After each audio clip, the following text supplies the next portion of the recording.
बिस्मिल्लाहिर्रहमानिर्रहीम और अस्सलाम वालेकुम। 18 मई और पाकिस्तान में इतवार की सुबह आज की अहम तरीन खबरों की तरफ चलने से पहले आप सबका शुक्रिया। अभी तक 94,000, जी हाँ 94,000 लोगों ने हमारे व्हाट्सएप चैनल को ज्वाइन किया है। अगर आपने अभी तक नहीं किया तो ज़रूर कीजिए और ज्वाइन करते हुए ऊपर राइट कॉर्नर में बेल आइकन को ज़रूर दबाइएगा, क्योंकि उसके बगैर आपको नोटिफिकेशन नहीं पहुंचेंगे। अगर आप पहले ज्वाइन कर चुके हैं तो तब भी इस चैनल को खोल के बेल आइकन को ज़रूर दबा लीजिए ताकि आपको नोटिफिकेशन मिल सके। और ये जो आपकी ज्वाइनिंग होगी ये कॉन्फिडेंशियल रहेगी, ना हमें पता होगा कि आपने ज्वाइन किया है, ना ही चौधरी निजामुद्दीन साहब को। तो आप मुकम्मल एतमाद के साथ ज्वाइन कर सकते हैं। अब आते हैं आज की अहम तरीन खबरों की तरफ।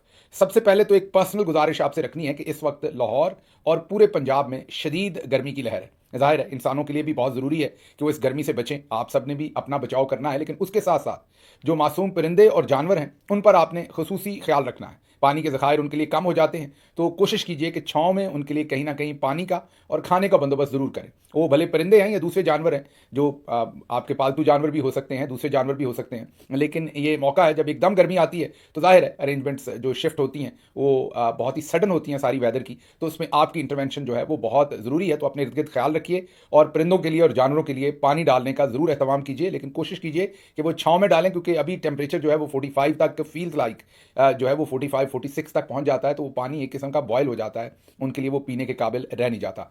अब आते हैं आज की दूसरी खबरों की तरफ। तो पहली खबर आपके सामने रावलपिंडी से रखते हैं, जहां कल रात गए अचानक army chief general Asim Munir, तमगा इम्तियाज मिलिट्री और उनके साथ डीजी आईएसपीआर और उनके साथ सलमान इकबाल जो एआरवाई के रूहे रवा हैं और उनके साथ मोहसिन नकवी और कुछ और लोग जो हैं वो क्रिकेट का मैच देखने गए। आपको पता है कि जब इंडिया ने पाकिस्तान पर हमला किया, पाकिस्तान ने जवाब दिया, तो उस वक्त उधर आईपीएल मनसूख हो गई थी, इधर पीएसएल के जो मैचेस थे उनको मनसूख कर दिया गया था। अब दोबारा रावलपिंडी में पीएसएल के मैचेस शुरू कर दिए गए हैं। याद कीजिए पीएसएल रावलपिंडी स्टेडियम में ही मैच होना था और उसके बिल्कुल बाहर इंडियन ड्रोन आकर गिरा था, जिससे लोग जख्मी भी हुए थे। बहरहाल अब वो पीएसएल को दोबारा शुरू कर दिया गया है। कल एक पूरा एहतमाम था दोबारा से, और एहतमाम वही था कि क्रेडिट लेने की भरपूर कोशिश है। और ये जो हाई टाइड मिली है हमें किसी तरह से, वो एक पंजाबी में मुहावरा है, बटेरा हाथ आ जाना, तो बटेरा हाथ आ गया हमारे।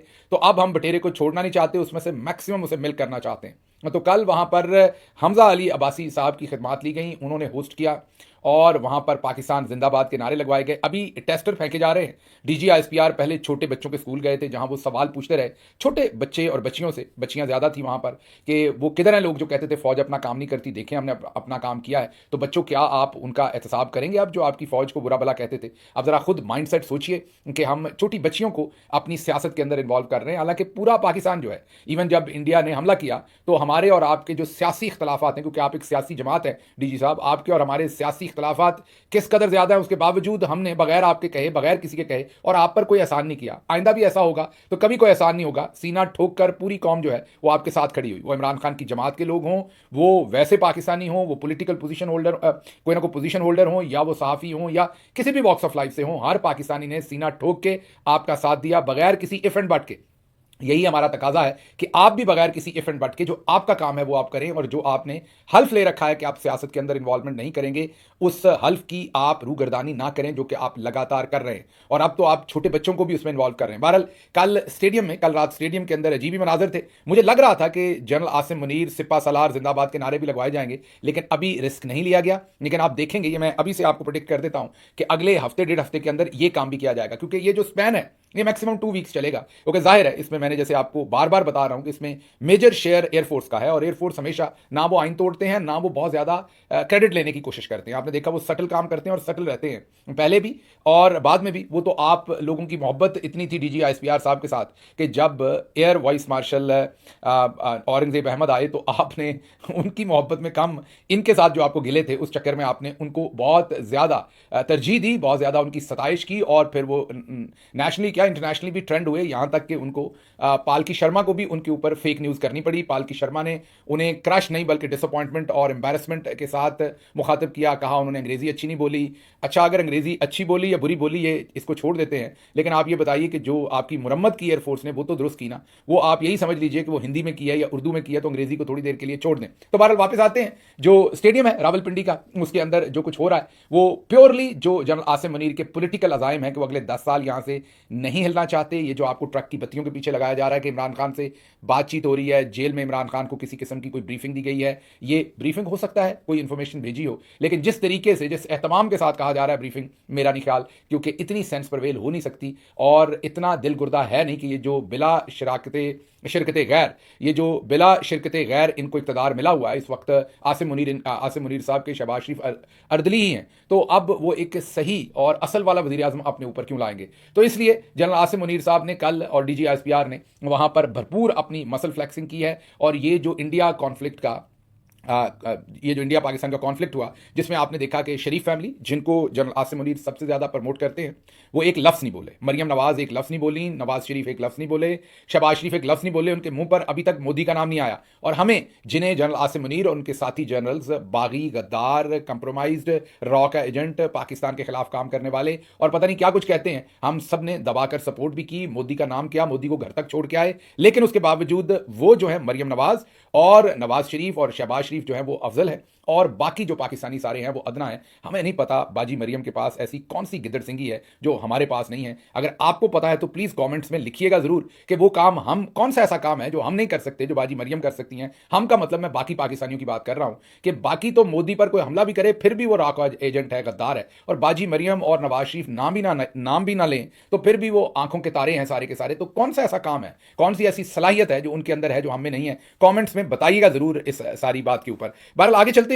आगे वहां पर आपने देखा कि मैंने जैसे कहा कि पूरा सिस्टम ही कंट्रोल में है, तो क्रिकेट भी हमारे कंट्रोल में है। आपने देखा कि कैसे एकदम आनन फानन हम वहां पहुंचे और ये भी इत्तलात हैं कि वहाँ पर काफ़ी सारे लोग जो हैं वो लोकल जो हमारी रेजिमेंट्स थी वहाँ से आए, काफ़ी सारे लोग तालीमी इदारों से उस स्टेडियम में भेजे गए, पहले से इंतजाम किया गया था ताकि भरपूर नारे लगें और लगे कि भरपूर तरीके से रिसेप्शन हुई। तो जो वहाँ पर क्राउड था वो आपको पता ही है कि मैच अचानक रिज्यूम हुआ, किसी के पास इसकी इन्फॉर्मेशन नहीं थी, अचानक मैच हुआ और उसके बावजूद स्टेडियम के कुछ हिस्से खचाखच भरे हुए थे। तो आप खुद ही उसका मतलब समझ सकते हैं कि वो आनन फानन, वो जन्नात नहीं थे, वो इंसान थे, वो कहाँ से लाए गए थे सिविलियन कपड़ों के अंदर और वो किस तरीके से नारेबाजी हो रही थी वो आपके सामने है। मोहसिन नकवी भी वहां पर छुपे छुपे बैठे थे, शर्मिंदा बैठे थे। पता नहीं वो क्यों शर्मिंदा बैठे हैं, शायद जो उनकी परफॉर्मेंस है क्रिकेट में इस वजह से। हमजा अली अब्बासी साहब ने होस्टिंग की, बड़े लाजवाब उन्होंने नारे लगाए। दूसरी तरफ एक और काम हुआ बड़ा इंपॉर्टेंट, वो ये हुआ कि शाहिद अफरीदी साहब भी अब मैदान में लाए गए हैं। आपको याद होगा वाघा बॉर्डर पर भी पहुंचे थे वो यूनिफॉर्म वगैरह पहन के, अब उनको दोबारा मैदान में लाया गया है और वो पहले तो शहबाज शरीफ से मिले हैं और ना उन्होंने ख्याल किया अपने रुतबे का, ना शहबाज शरीफ साहब ने। चलें, शहबाज शरीफ साहब की तरफ से हम ये कह सकते हैं वो कर्टसी में दोनों हाथों के साथ शाहिद अफरीदी का हाथ मिला रहे थे। अब उम्र में भी बड़े हैं, वो प्राइम मिनिस्टर भी हैं आपके मुल्क के, और शाहिद अफरीदी ने सिर्फ एक हाथ दिया हुआ था, पता होते भी, क्योंकि दोनों हाथ उन्हें टच कर रहे हैं। तो ना ही उनको वज़ीर आज़म के मनसब का ख्याल है और ना ही उस भाई साहब को ख्याल है कि मैंने अपनी जो रवायात है उसका क्या करना है। बहरहाल शाहिद अफरीदी साहब, आपको पता है कि इमरान खान गवर्नमेंट में हों, परवेज़ मुशर्रफ हों, वो भले जरदारी साहब हों, जो भी हो, उन्होंने एक पंजाबी में एक मुहावरा है, जिथे वेखा तवा परात उथे नचा सारी रात। वो शाहिद अफरीदी साहब के ऊपर बहुत ही माजरत के साथ पूरा आता है। जहाँ पर इन्हें कोई लाइमलाइट मिल सकती है, जहाँ पर बहुत शिद्दत से उनका दिल है कि उन्हें मोहसिन नकवी की जगह पर PCB का चेयरमैन बना दिया जाए, मरते फिर रहे हैं वो इसके लिए, और अब वो पहुंचे हैं। और फिर उनकी मुलाकात आर्मी चीफ के साथ नजर आई तो वो तो चुम्मियों पप्पियों तक चली गई। आर्मी चीफ को उन्होंने ये कान के नीचे, हमने सुना है यहाँ पर जो रगें होती हैं वो बहुत ही सेंसिटिव होती हैं, पता नहीं उन्होंने इसी जगह का इंतखाब क्यों किया, क्योंकि हमारे कल्चर में तो ये नहीं है। अरबियों के कल्चर में गाल शाल के ऊपर बोसा करना है, लेकिन उन्होंने आर्मी चीफ को गर्दन पर किस किया, बहुत ही वो ऐसे ही जैसे बिछड़े हुए बहुत देर के बाद मिले हैं। मतलब कि भरपूर किस्म की वो इस वक्त पॉलिश कर रहे हैं कि किसी तरीके से उन्हें PCB का चेयरमैन बना दिया जाए। तो मैं अभी प्रेडिक्ट कर देता हूं, जो हमारे चौधरी निजामुद्दीन साहब का मिजाज है और जो पिछले 75 साल में हमने देखा है, शाहिद अफरीदी साहब को जरूर कोई ना कोई ओहदा आने वाले दिनों में मिलेगा। ये अभी से आप मेरी प्रेडिक्शन रख लें। ये को मेरे पास इल्म नहीं है, उनकी जो पॉलिश मारने की सलाहियत है और जितनी जमा मर्दी के साथ वो पॉलिश मार रहे हैं, अगले मोर्चों पर पहुंच के मार रहे हैं पॉलिश, उससे लगता है कि उन्हें बहुत जल्द कोई ना कोई पोजीशन जो है वो मिल जाएगी। पिछले व्लॉग में हमने आपके सामने खबर रखी थी कि इंडिया फिर से तैयारियां कर रहा है और अब वो पाकिस्तान के खिलाफ एक सफारती महाज के ऊपर अपना 7 रुकनी वफ्द भेज रहा है, जिसकी क़यादत जो कांग्रेस के MP हैं, मेंबर पार्लियामेंट हैं, शशि थरूर, वो कर रहे हैं। और पाकिस्तान ने उसको रिस्पॉन्ड किया है। शहबाज शरीफ साहब ने, जाहिर है उनको पाकिस्तानी मिलिट्री ने कहा कि आप भी ये करें। तो जनरल साहब के कहने पर शहबाज शरीफ ने सुबह फ़ोन किया और बिलावल जरदारी को उन्होंने कहा कि इस तरफ से आप नुमाइंदगी करेंगे। अब जरा गौर कर लीजिएगा, मैंने कल ही कहा था व्लॉग में कि खुदारा अब ये कोई फेक किस्म के जो पॉलिटिशियंस हैं इनको ना भेज दीजिएगा, क्योंकि इंटरनेशनली लोगों ने सलाहियत देखनी है। अब जरा जो शशि थरूर हैं उनका और जो जरदारी साहब हैं, बिलावल जरदारी, उनका कंपैरिजन अगर आप देखें तो आपको नजर आएगा कि उन्होंने 29 साल, जी हां 29 ईयर्स उन्होंने अंडर सेक्रेटरी के तौर पर यूनाइटेड नेशंस में इंडिया को रिप्रेजेंट किया है। 2007 या 9 में वो सियासत में आए हैं और एमपी बने, और अब ये एक्सपीरियंस भी उनका 15-16 साल का है एमपी का। लेकिन इसको छोड़ दें, उससे पहले उन्होंने पीएचडी कर रखी है अमेरिका की एक नामी यूनिवर्सिटी से, और इंटरनेशनल रिलेशंस के अंदर उनकी पीएचडी है, उनका डॉक्टरेट है। और उसके साथ साथ उन्होंने 29 साल अक़वाम मुत्तहिदा के अंदर इंडिया को रिप्रेजेंट किया। उसके बाद वो सियासत में आए हैं, 23 से ज़्यादा किताबें लिख चुके हैं, history, international relations, fictions, literature, इन तमाम चीज़ों के अंदर उनका इंटरेस्ट है। विटी हैं, बहुत ही पाए के वो स्पोक्स पर्सन हैं, बहुत ही पाए के वो मुकर्रर हैं, बहुत ही बेहतरीन बोलते हैं और उनको खुदादाद सलाहियतें मिली हुई हैं। दूसरी तरफ हमारे बिलावल जरदारी साहब हैं, हालिया थोड़ी देर मतलब कोई 5-6 महीने में माशाल्लाह बड़े जाज़बे नज़र लगना शुरू हुए हैं, कुछ काफ़ी तब्दीली आई उनमें, लगता है उन्होंने बहुत एक्सरसाइज करना शुरू की है, या फिर कोई और अवामल होंगे, गर्मी शर्मी ज़्यादा हो गई होगी पाकिस्तान में, क्योंकि एकदम ऐसे उन्होंने अपने आप को स्लिम एंड स्मार्ट किया, ऐसे जैसे आम के अंदर से गुठली निकाल दें। ये मैं कोई तज़ीक अमेज़ लहजे में नहीं कह रहा, मैं वैसे इतना फ़र्क पड़ा, ये मैं बताने की कोशिश कर रहा हूँ कि इतना ज़्यादा फ़र्क पड़ा, इसके अलावा और मैंने कोई फ़र्क नहीं देखा। ये उनकी पर्सनैलिटी में कम से कम बहुत वाज़ेह फ़र्क आया है। बाकी उर्दू वो अभी भी वैसे ही बोलते हैं जैसे जब हम ताजे बरतानिया के अंडर थे तो वाइसराय इधर आके हिंदी और उर्दू जिस तरह की बोलते थे वैसी तभी भी बोलते हैं। आप गूगल करें तो गूगल या चैट जीपीटी पे इन पर रिसर्च करें तो चैट जीपीटी और गूगल भी कहता है कि इनकी इंग्लिश में ब्रिटिश एक्सेंट जो है वो बहुत वाज़ेह है, मतलब पूरी दुनिया समझती है कि ये ब्रिटिशर ही हैं बेचारे बोलने में, पाकिस्तान में तो हुकूमत करने के लिए मजबूरी है, फंसे हुए हैं।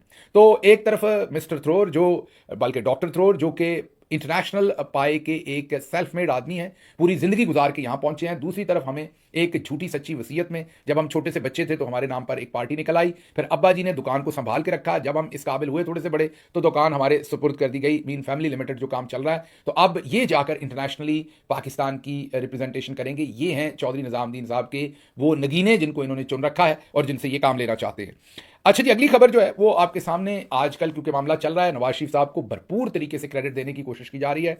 नून लीग कह रही है, एक तरफ शहबाज शरीफ कह रहे हैं कि मैं हल्फ देता हूं कि मेरे सामने जंग की सारी planning army chief general Asim Munir तमगा इम्तियाज मिलिट्री ने की, दूसरी तरफ अजमा बुखारी, सदीकी साहब जो हैं सेनेटर, वो सब ये कह रहे हैं कि इसका सारा डिज़ाइन, सारी प्लानिंग नवाज शरीफ ने की। ये पहली दफ़ा नहीं है, इससे पहले एक तो ये पढ़े लिखे नहीं, ऊपर से ये कोशिश नहीं करते, उसी तरह का काम पहले भी ये कर चुके हैं। वो जो डंटोनक साहब हैं उन्होंने एक दफ़ा कहा कि इंडिया ने 5 धमाके किए, पाकिस्तान ने भी वापस 5 धमाके किए। जब नवाज शरीफ साहब घर गए तो उन्हें अचानक याद आया, ये आपने गौर करना, एक तो ये पढ़े लिखे नहीं, ऊपर से कोशिश नहीं करते, ये सारे ही ऐसे।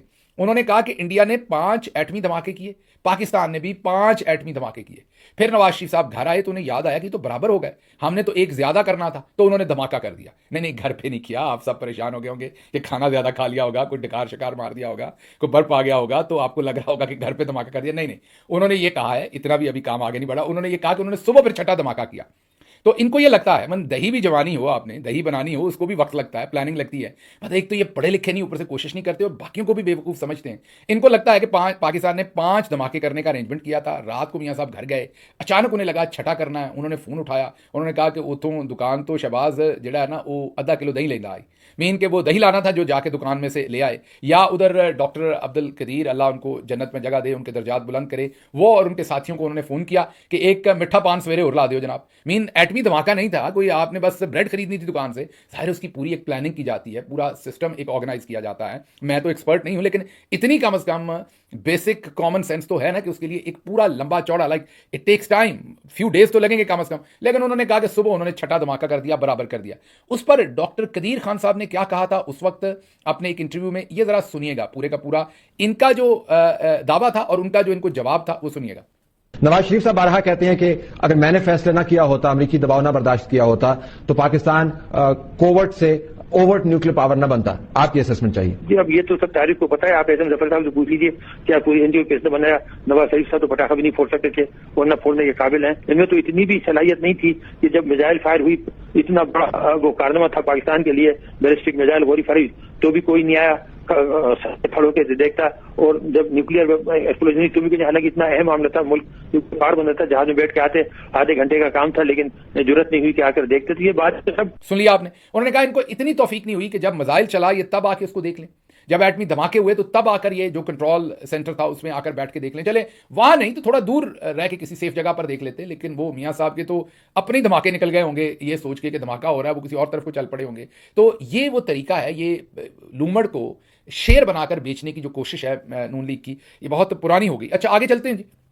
अगली जो खबर आपके सामने रखनी है वो इरफान सदीकी साहब हैं, सेनेटर हैं, जो कहते हैं कि नवाज शरीफ साहब ने जो पूरी जंग का डिज़ाइन उन्होंने बनाया वो उस्ताद मोहतरम भी है। इनको एक कलीदी हैसियत हासिल ये है कि ये उस्ताद मोहतरम है आर्मी चीफ जनाब जनरल आसिम मुनीर तमगा इम्तियाज़ मिलिट्री साहब के।